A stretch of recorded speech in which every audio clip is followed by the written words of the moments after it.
This is the WGNS Action Line, talking with Rutherford County newsmakers about what matters most to you. Now, your host, Scott Walker. In studio from AdamsPlace right here in Murfreesboro, we have the Executive Director, Terri Deal, and then also the Executive Director of Assisted Living, and that's Steve Chapek. How are both of you guys doing this morning? Doing great, Scott. I hope you are. Yeah, doing well. Thank you. Starting off this morning, Steve, you want to tell us a little bit about assisted living there at AdamsPlace? Yeah, first of all, thanks for letting me be here. I'm enjoying this already. So we have assisted living. We have 84 apartments in our regular assisted living. Then we have 23 memory care assisted living apartments as well. Of course, assisted living is where folks are starting to need a little bit more assistance. It's more like maybe grandma.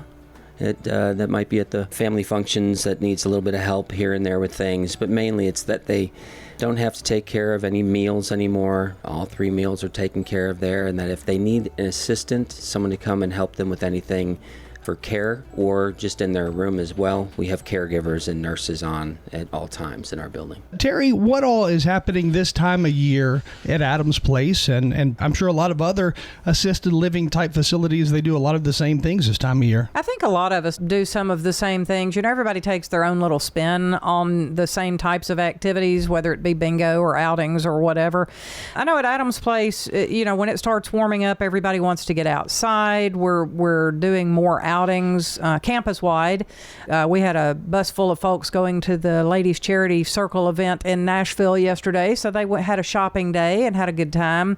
So going out to eat, going on shopping adventures, those types of things. And again, that type of activity does happen campus-wide. Even in memory care, they'll go out for spring day drives just to get the residents out and get them some fresh air and sunshine.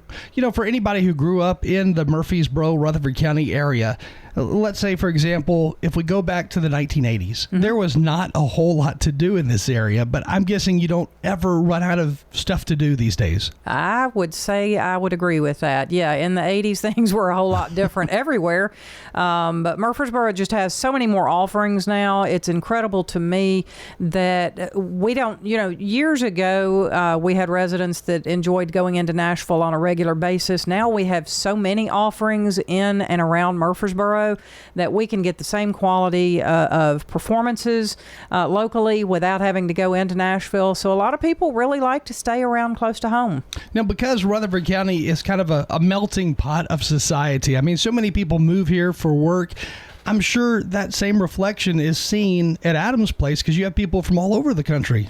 Absolutely. I imagine Steve would agree with this. I know in independent living, in the 6+ years that I've been there, I have seen a change where residency used to be comprised primarily of Murfreesboro residents, long-term Murfreesboro residents. Now, independent living and probably assisted living as well, absolutely, I would say is probably about a 50-50 mix of, local Murfreesboro to transplants, if you will, because the kids are moving here and then the parents and grandparents follow. A number of years back, it would be rare to run into somebody who wasn't born in Murfreesboro or Rutherford County, or at least somewhere nearby like Nashville. But right now it is totally different. And I think that makes our community a lot more interesting. It absolutely does. Yeah. So what types of backgrounds do you hear about when you meet with people, when they first come there and talk to you? What types of backgrounds? Are we talking a lot of professors, maybe folks who are in an executive position at an office somewhere? But what types of interesting backgrounds have you run across?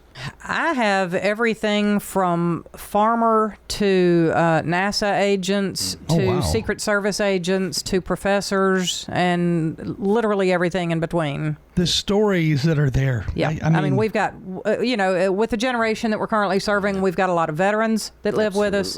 So, talking with them, I've got several pilots that live in independent living. And yeah, hearing the stories that they have to tell are really amazing. You know, I look at a lot of folks who are my age and younger, and I don't know that we're going to have these interesting stories. But a lot of folks have, stay-at-home type jobs. Right. I don't know that this is going to be interesting in the future. Yeah, I'm concerned about that for me, too. I don't think my story's nearly as interesting. I mean, where will books and movies be, in the 2040s or something? Right. Yeah, I have a gentleman that actually will be turning 100 this month, and just the stories he's shared with me since I've come there. He was in the service. He's actually been in shipwreck. He was there on D-Day. Just the types of things that he can share. And also, I think a lot of times when they think of assisted living, unfortunately, a lot of people will think of like nursing home. That is so far from what assisted living is. Assisted living is more like an independent living with a little bit of help. But these folks, I promise you, I feel like their memories are better than mine. I'm talking yesterday, I'm talking earlier today, I'm talking, not just past memories, but all memories. They're just amazing people. And this gentleman, when he starts sharing this, he's been on a documentary. He's gone down in a sub to see the ship that actually he was on that got sunk. So it's just, I don't know what kind of stories I'll have to share, because I'll have nothing like that to share with anyone at some point. So. You can tell, I worked at an assisted living place. Right. Yes. Went on the radio occasionally. Yeah. There we go. but to be 100 years old, that means he was born almost right in the middle of the Depression. Yeah. His parents. I would love to hear what they would have said to him, growing up. And I bet his way of saving money is quite different from others today. Yeah. Oh, absolutely. The choices that you could have made back then, once you got to that point of deciding, do I go to college or do I start the workforce? The choices would have been completely different too. Yeah. Yeah, it's always fascinating to hear him talk about how he'll definitely give credit to God, how God has spared him and moved him along through life, and just one of the most humble people I've ever met. And he's got just one of the neatest stories. Amazing family, treats everyone with respect. He had got to throw out the first pitch at one of the Sounds games recently in the last few months. But yeah, those are the type of folks we have, and I just adore working with them. Have you noticed, or maybe it's just me, but have you noticed that those who are in that age group, let's say 75 to 100, they are so much more respectful to others when compared to those of the younger generation? And I don't know if we went wrong somewhere or if something is just not taught anymore, but do you notice that? I think there is some of that. And I think the neat thing, though, is within our industries that we work in, Terry and I, that when you bring in employees, they're going to be younger as well. And having them around the older generation is so important. You can see them kind of now gleaming from them and understanding how important it is to know the history and know these folks, that it's not just about being on social media and listening to music. There's a lot more to it. And so I do see a little bit of that.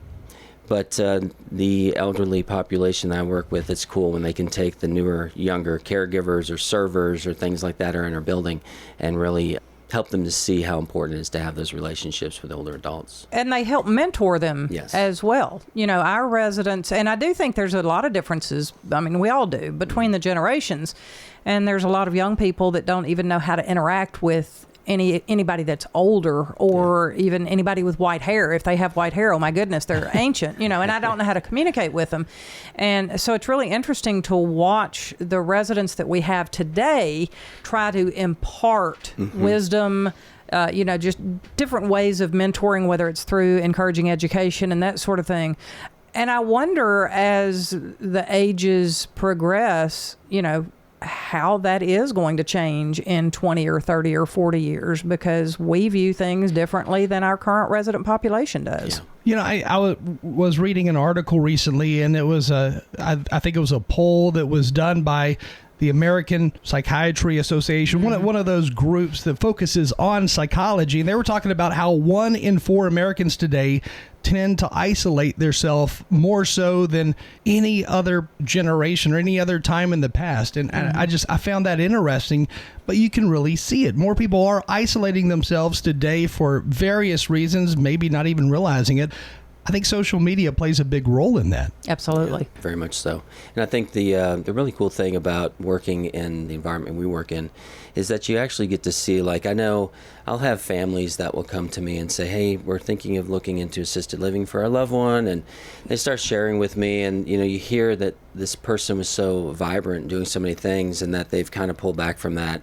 They're having a hard time making their meals, and they're just more or less, the house has not become their abode, that they still want to be there, of course, but it's become more like a ball and chain to them, in that they just want to be there, but they're missing out on all the other parts of life, the social life. And so when they come in and they start to see what's going on, and they're still, of course, very hesitant, But let's say they do come on into the building and move in, to watch them start to blossom. It's almost like seeing a beautiful flower that's just needing some water and it's kind of shutting down a little bit.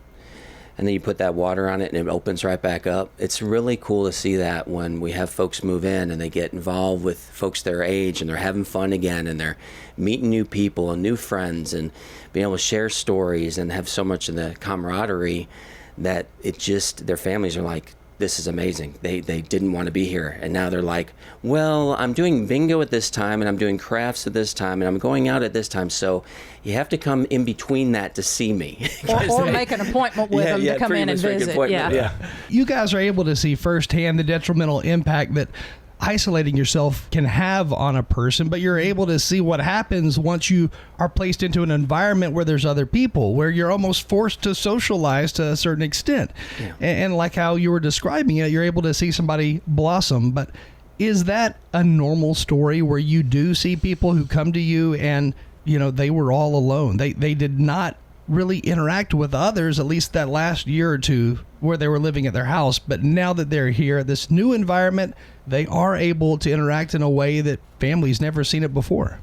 Well, the never seen before might be, I wouldn't say that part, but I would say in regards to that they're starting to shut down and they're starting to see them open back up again. Yes, I have a resident that's moved in probably it's less than a year, probably about 9 months, and she just lost her spouse. The family had come in, and I usually tell them, hey, a lot of changes at once is really hard on someone. So, you know, maybe just take the information back and chat with her, but give her some time. I mean, it was weeks since she lost her spouse, not months, like weeks.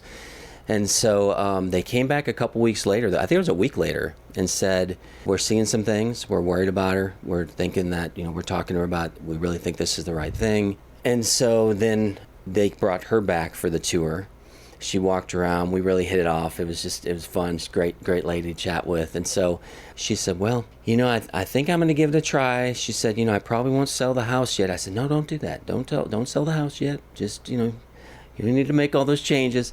She did move in just a few weeks later. It only takes a few weeks to be able to do all that. And she came in and she told me as we were doing the paperwork, she said, you know, I'm not selling the house, as I said. I'm going to see how this goes. She goes, you know, maybe at some point I will. She came back to me 4 days later and said, guess what? I said, what? She goes, I called a realtor today. I'm going to sell the house. She said, my husband would have thought this was the greatest place for me. So I'm so happy I'm here. And I was like, it just, of course, brought a huge smile on my face. I said, we love having you here. And we have so many neat people that truly love on each other and take care of each other in that way too, emotionally and stuff. So they all are in it together. They've all been through the same thing in a sense. I think there's lessons for really every generation here. I mean, when you talk about things like isolating yourself, when you talk about things like interacting more with people in general, it does change a life in a lot of ways. It allows you to grow. It does. You know, I have families that come in and they have visions for what they want mom and dad to do. When mom and dad arrive, they have a different vision of what they want to do because they don't necessarily want to do the same things that they did when their kids were young. And as children, you know, we remember our parents a certain way, and we think that's just the way that they will always be, and that's not the case. You know, they do find other interests, and they find new friends, which expose them to other interests. And I think that's one of the good things about the melting pot that we now are in Rutherford County, because people that were born and raised in Murfreesboro, while they may have had extensive travel throughout their lives or something like that, if they've got a number of neighbors from Michigan, from California, from Oregon, from Florida, well, all of those different people are going to bring different experiences, different exposure to activities, and they're going to introduce all of our residents to new things and help them expand their lives. Yeah. I found it interesting because last time you were on, you talked about how that also overflows into the choices of food in the dining room. Absolutely. And people bring in those different tastes, So and they talk to So the chef true. about it. Yeah, they do. And, I think independent living is doing this a little bit more, but in our assisted living, in independent living, our chefs, they'll meet with the residents. We will make their favorite dessert. We will take their recipes and, a recipe for 4 and feed 100, and it's really a lot of fun when we're able to say this recipe came from this resident. Mm-hmm. Terri, you were talking about how a lot of us, as we grow up, we have all these memories of our parents. We have these thoughts of how, when I was a kid, I did this. Mm-hmm. I think sometimes we forget some of those memories, or we store them maybe outside of the box for a little while until it comes time to make a decision, like to move into somewhere like Adam's Place or another facility. I think we forget those memories growing up, and we repaint this picture of our parents in today's times. Well, this is how they are. They've slowed down a lot. But then once they get into an assisted living facility where they're able maybe to thrive all over again and really feel like what retirement should feel like, do you see or do you hear from families to say, well, now this is what I really remember. This is how mom used to be. This is how dad, they seem happy now.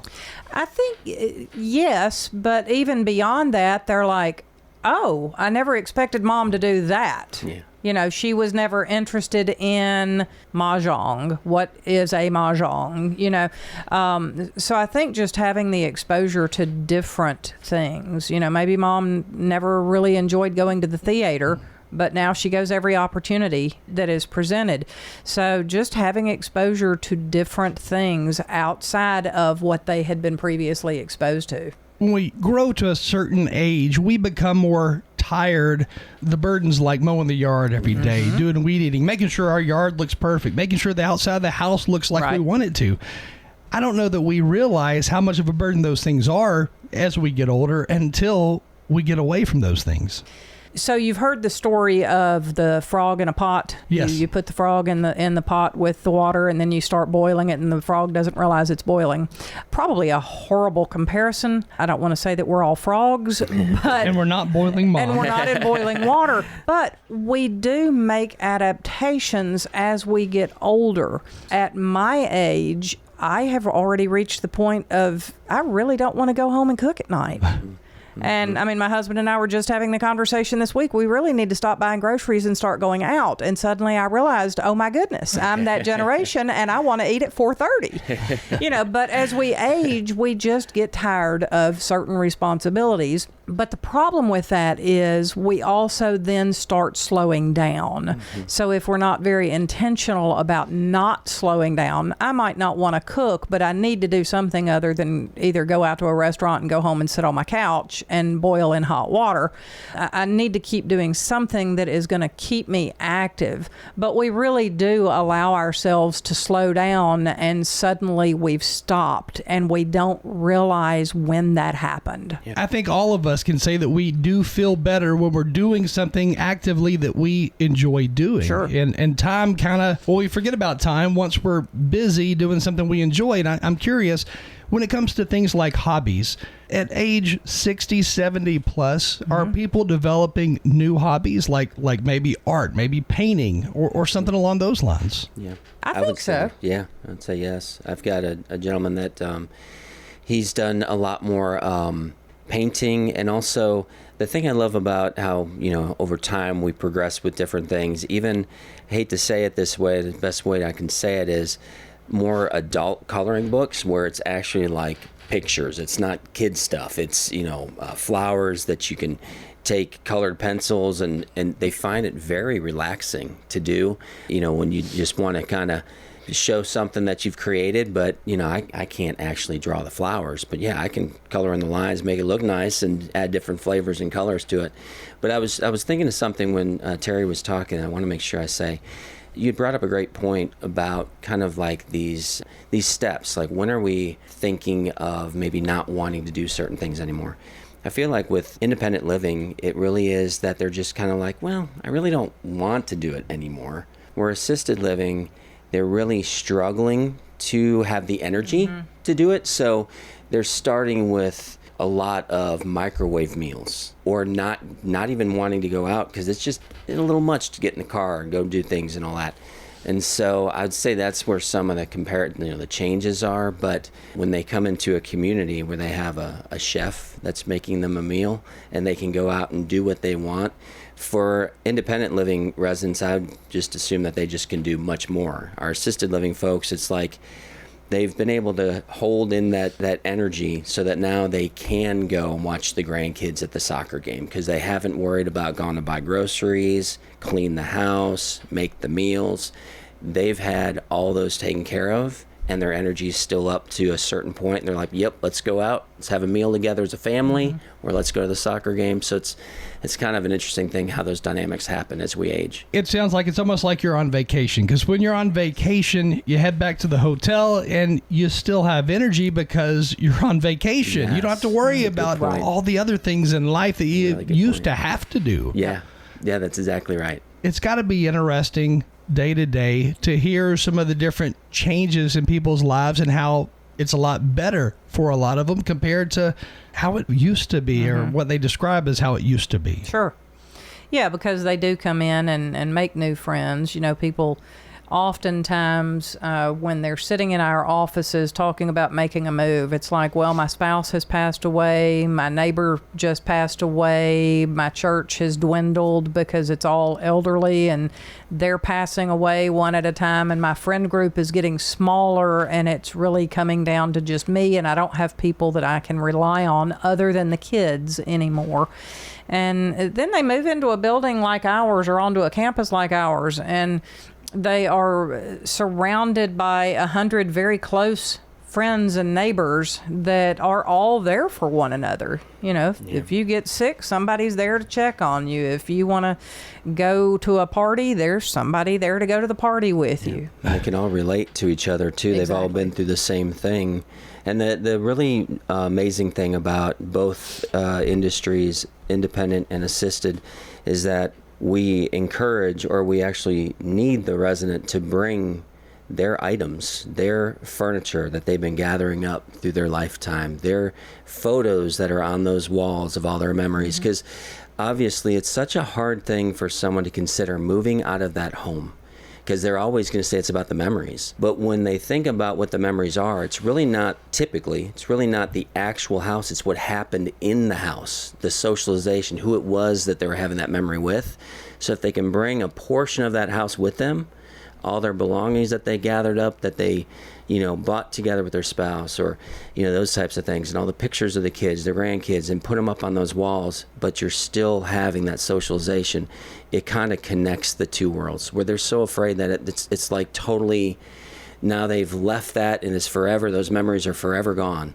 It's one of the hardest things to get them to understand, is that when you truly decorate your apartment like you would, that's your house, like your house was, that you're bringing those memories with you, and you can still enjoy that and still be around other people and have a social life still. Fear is probably the biggest thing that stops us from moving forward with doing stuff like making a move, because I understand it would be really hard to move out of a house where maybe you've lived there for 30, 60 even years. Right. Yes. That's exactly. a tough decision. It really is. Well, really it's a tough decision. It's also a very overwhelming decision. Yes.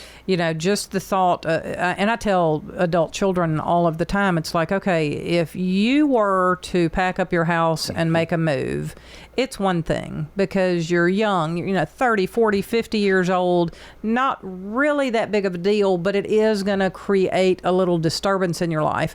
You take someone who's 70 or 80 and the prospect of, okay, now I have to sort through, I have to pack, I have to clean, I have to sell, I have to load the truck. It is a very overwhelming prospect. Meeting with the families, helping them understand the importance of taking the necessary steps, giving them resources that they can make use of to help them with the downsizing and the moving aspect. A lot of times, just giving them a contact name, they have a sigh of relief of, oh, well, I'll just let them go do it all. And it works. I'm a few years away from 70, 80 years A few. old. Not nearly as close as I am, but that's beside the point. But, even at my age, the thought of moving again is overwhelming for me. I cannot stand moving. It's horrible. So I can't begin to imagine what it would be like once you get a lot older to the point of, hey, I'm retired. This is not what I want to be doing, talking about moving. Right. So I could see where that'd be really tough. Yeah. I mean, I think one of the advantages that Steve and I have by working in this industry is we see the steps that we need to be taking now and, understand the importance of, okay, I really don't need that. So I'm going to go ahead and get rid of it now so that when the day comes that we make a move like this, maybe it won't be quite as difficult for us. I can imagine. Yeah. I bet you look at everything totally different whenever you walk into a closet. It's like, why do I have this? Yep. Yeah. I makes sense. Yeah. Again, with us this morning, we have Terri Deal and also Steve Chapek from AdamsPlace right here in Murfreesboro. We're going to take a short break and then we will be right back. Again, you're tuned to WGNS. This is WGNS Action Line. Talking with Rutherford County newsmakers for 78 years. Online at WGNSradio.com. Celebrating 78 years of being your good neighbor station. Action Line. Hey, did you see that crowd last week? Well, it's the 50th season. What'd you expect? Fireworks? Nah, just sweet corn and smiles. This year marks 50 fresh, flavorful seasons at the Rutherford County Farmers Market at Lane Agri Park in Murfreesboro. Hey, this is Dan with Music World and Drummers Den. Come in for your guitars, keyboards, drums. We have you covered. Our prices will normally meet internet prices. We also have PA and DJ equipment. Some lights, yes, we have that covered too.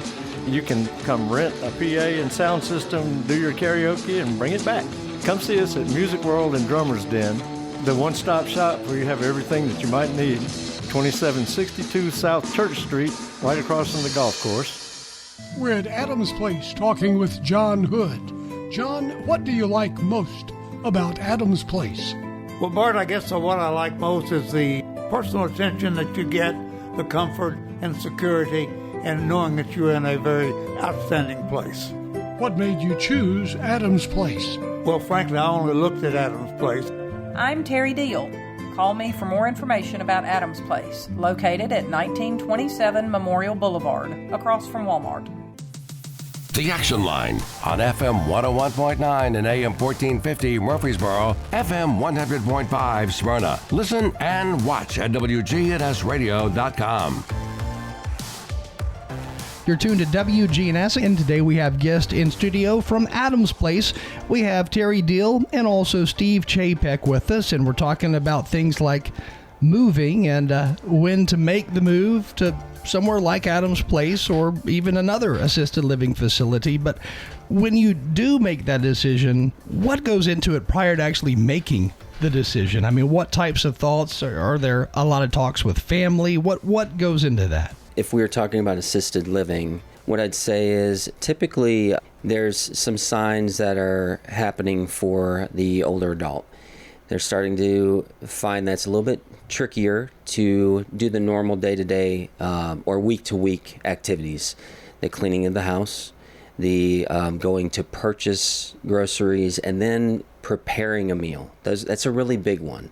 Because, preparing a meal takes quite a bit to chop everything up, standing there, at the stovetop, cooking it all up, or even taking something out of the oven safely if maybe balance has become a little bit of a concern. Also, medications are another portion where nowadays most of us do take some type of medication.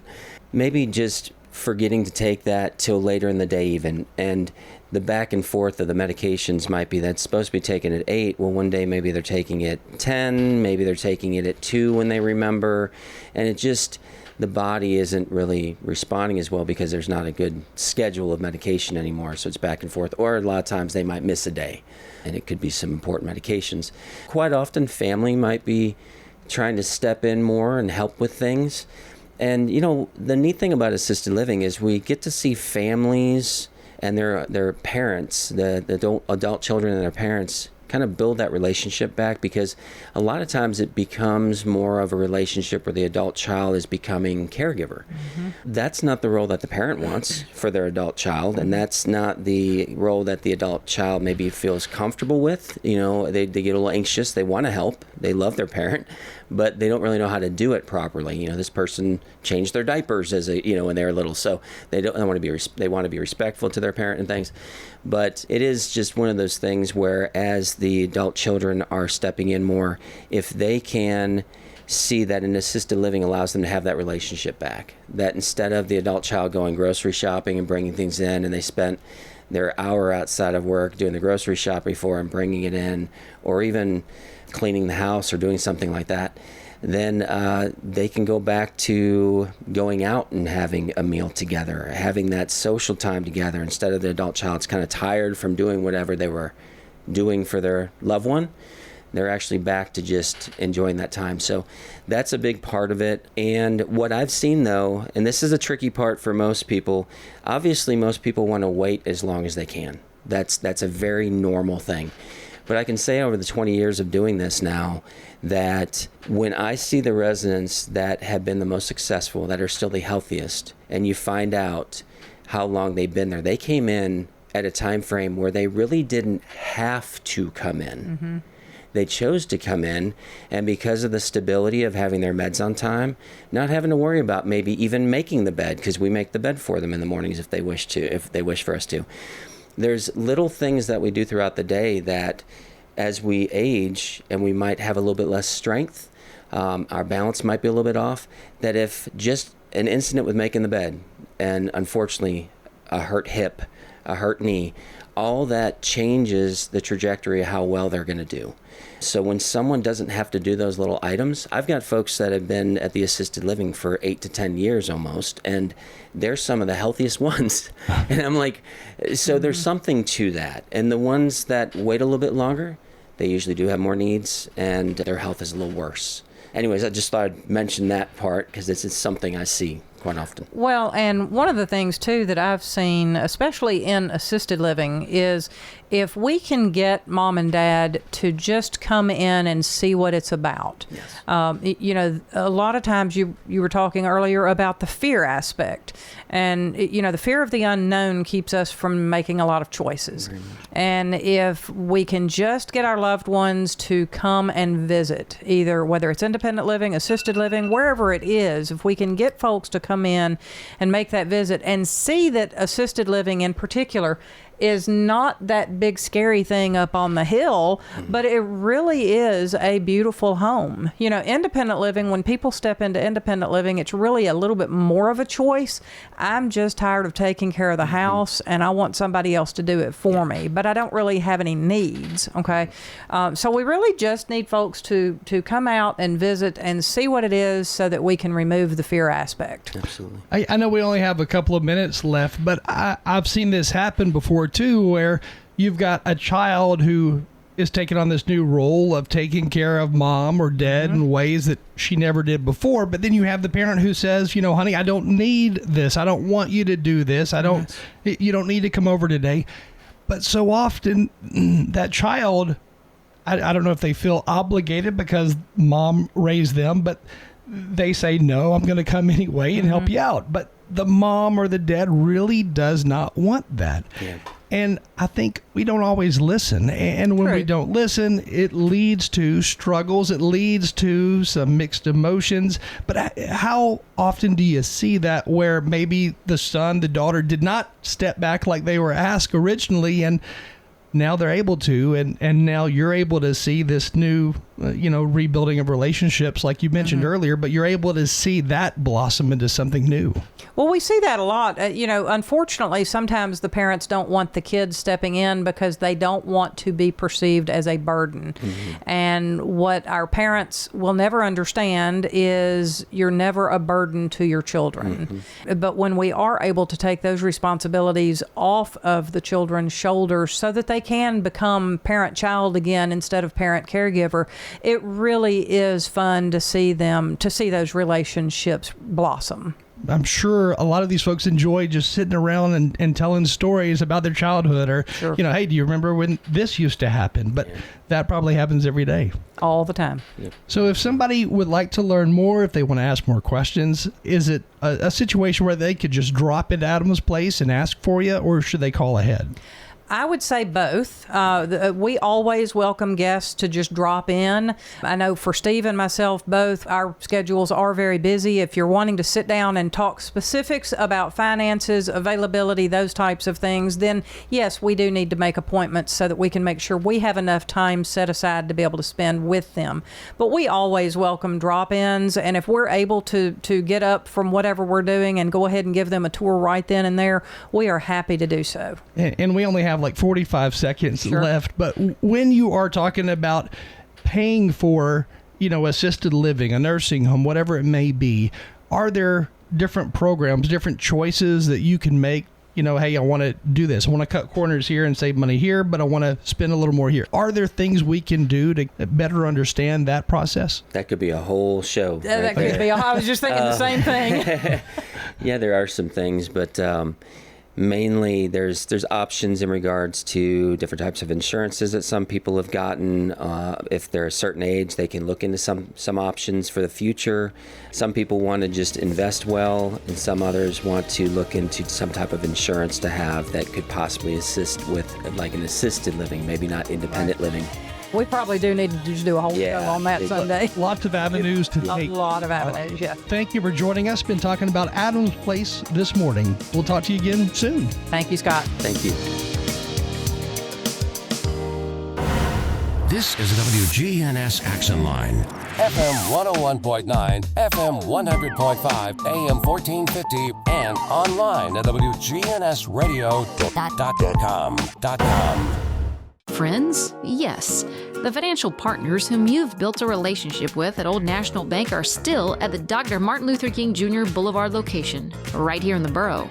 And so are the warm, homemade cookies. Cookies are ready, dear. Like Grandma used to make. If you need online and mobile banking, Murfreesboro's Old National Bank does that too. You and Old National Bank, better together. Old National Bank at 2230 Dr. MLK Jr. Boulevard. Old National Bank, member FDIC.